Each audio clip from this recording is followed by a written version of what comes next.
Hi everyone! In this quick tutorial, I will show you how to create a learning organizer in Journal app.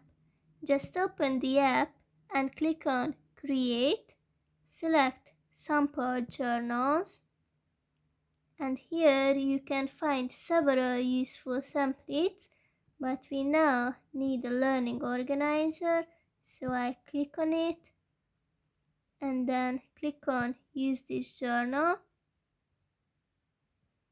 Now you can see the pages which you can easily edit and even add the new pages, customize it with stickers,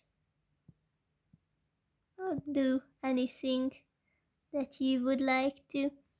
If you go back, you can see that the learning organizer is here from now on.